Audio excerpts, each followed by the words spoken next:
This is Optimal Living Daily, episode 1646.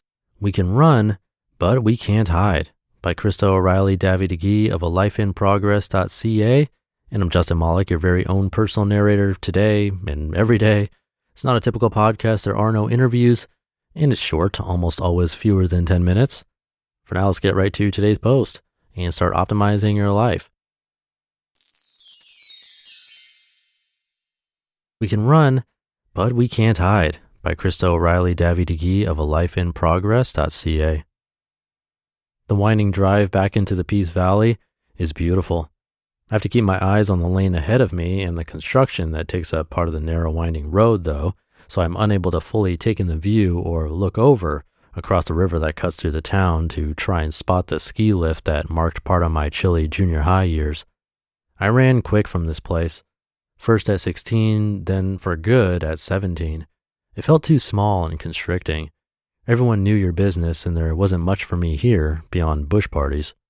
I both wished I could fit in all comfortable and easy, but also wanted more than being the same.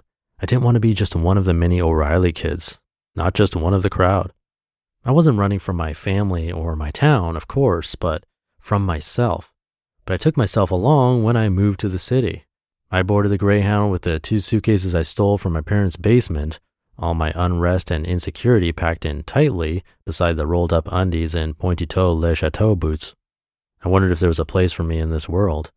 I fell deeper into numbing and self-loathing the year or so I spent there, then picked up and ran again, shortly after my 19th birthday, this time with a big black duffel bag and a one-way ticket to England.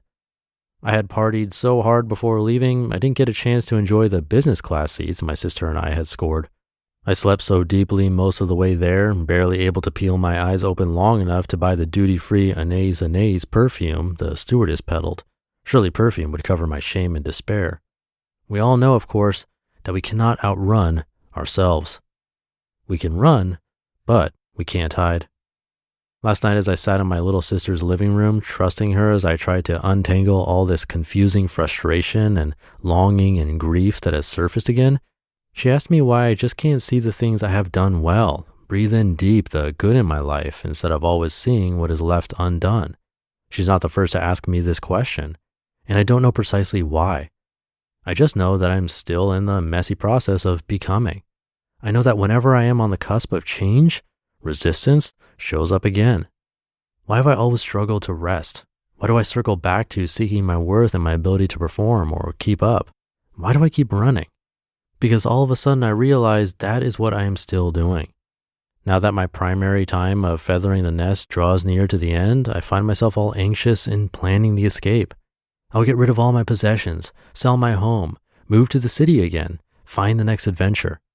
But I cannot outrun myself. And it is time to dig in and finally settle some of these questions, to peel off another layer and another, even if it makes my eyes sting and water like crazy. I don't want a Band-Aid. I want to get dirt under my fingernails, hands stained, knees bloodied, and dig in until I can wrap my hands and heart around the deepest roots that keep me tethered to failure and lack and unrest. Until I can get my hands around them tight and pull and tug and unearth them and leave them to dry up and die exposed to the light of truth. I want rest. I choose rest. As I listen to myself talking with my sister unfiltered, I'm bewildered at the rebellious uprising of all these old voices and accusations. I've traveled far, but they have followed me through the years unbidden. Who set the standard against which I measure myself? Because I don't want your life. I know the dreams I have, and I do believe, at least on an intellectual level, that I have gifts to offer.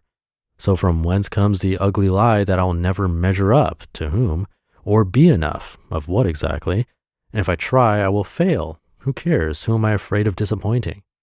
I look at my younger sister and, oh, how I love her. How easy it is when she is hurting to speak life over her, to encourage and remind her that she is beautiful and perfection is not required and it will all be okay. But today, I need her to speak truth into my barren places. She reminds me that I do belong to my friends and my family, and what does it matter if I never feel like I fit in with anyone else anyways? It makes me laugh a little when she tells me I'm not as weird as I think I am. She points out a place where I need to forgive and let go. She sounds a little annoyed with me that I'm caught here again in this unforgiving web of comparison and not good enough.